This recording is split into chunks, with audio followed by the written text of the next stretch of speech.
होऊ दे आज साकड हे माग, होऊ दे पहाट नवी.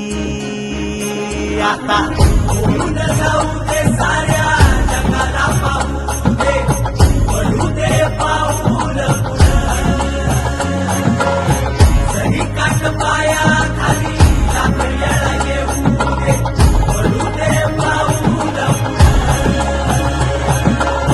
मोठी लढाई लढू मातीसाठी गड्या, मनगटाचं जोर लावून